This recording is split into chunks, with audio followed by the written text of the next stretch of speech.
খুব ভালোভাবে লক্ষ্য করুন। এখানে একটি মহিলা কাজ করতেছে, বসার জন্য কিছু একটা দরকার। এইজন্য কুকুরটি এই টুলটি নিয়ে গেল তাকে বসার জন্য। এইযে পা দিয়ে মহিলাটিকে বুঝাতে চাচ্ছে যে এখানে বসুন। মহিলাটি বুঝতে পেরেছে, বসলো।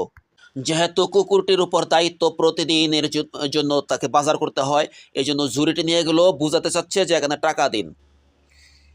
প্রথমে মহিলাটি টাকা কম দিল, নিবে না। তারপর আরেকটু বাড়িয়ে দিল, এটাও নিবে না। তারপরে তারপরে টাকা বেশি দিয়েছে, ছুটলো বাজারের দিকে, মাছের দোকানের সামনে আসলো। এখন চয়েস করবে যে কোন মাছটি নিবে, যে এটা থেকে চয়েস করেছে, এটা থেকে মাছ দিন ইঙ্গিত করতেছে। এখন ওজন করবে মাছ। এখন কুকুরটি ভালোভাবে লক্ষ্য করতেছে যে কিভাবে মাছ পলিথিনে পড়ছে, কিভাবে ওজন করবে, কম টম দেয় নাকি ঠিক মতো ওজন করে কিনা, খুব লক্ষ্য করে দেখছে। হ্যাঁ, তাইলে মাছ কেনাকাটা শেষ, টাকা টোকা দেওয়া ক্লিয়ার, ফেরত দিল বাকি টাকা। এখন কুকুরটি চলে যাচ্ছে সবজির দোকানে। এই যে দেখেন, সবজির দোকানে চলে এসেছে। সবজি যেটা পছন্দ পা দিয়ে দেখিয়ে দিচ্ছে এটা দিন, তখন সবজি দিল। এখন কেনাকাটা শেষ, বাড়ি থেকে রওনা, বাড়িতে চলে আসলো।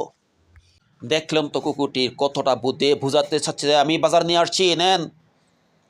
বাজার গোছাচ্ছে।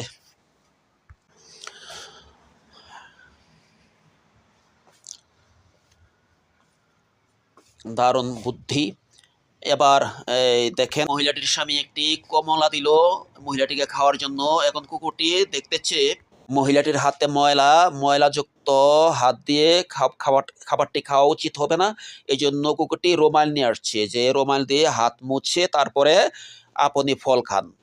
দেখলেন তো কত সুন্দর বুদ্ধি। এবার কুকুরটি তার আরেক মালিকের কাছে চলে গেল। এবার কুকুরটি কি করতেছে, কি জানি বলতেছে, হাত দিয়ে ইশারা করে, পা দিয়ে ইশারা করে কি জানি বলতেছে। এখন ওয়েট করতেছে তার মালিক। কুকুরটি এটাই বুঝাতে চাচ্ছে, প্রতিদিন আপনি হেলমেট নিয়ে যান, আজকে কেন হেলমেট নিয়ে যাননি, আপনি দাঁড়ান, আমি হেলমেট। এখন হেলমেটটি দিয়ে দিল। কত বুদ্ধিমান কুকুর। এবার কুকুরটি কি করলো, এই কুকুরটির মালিকের দোকানের পাশে দাঁড়িয়ে রইল। এক কাস্টমারের পকেট থেকে টাকা পড়ে গেছে, এখন পা দিয়ে বলতেছে আপনার টাকা পড়ে গেছে, টাকা নেন, টাকা নেন। এখন তো খুশি কাস্টমার, ধন্যবাদ। কুকুরটির মালিক পুকুর ঘাটে গেছে। এখন মালিকের সাথে কুকুরটি হেল্প করতেছে, এই বাড়িতে নিয়ে যাচ্ছে, দারুণ হেল্প করছে তার মালিককে। প্রতিটি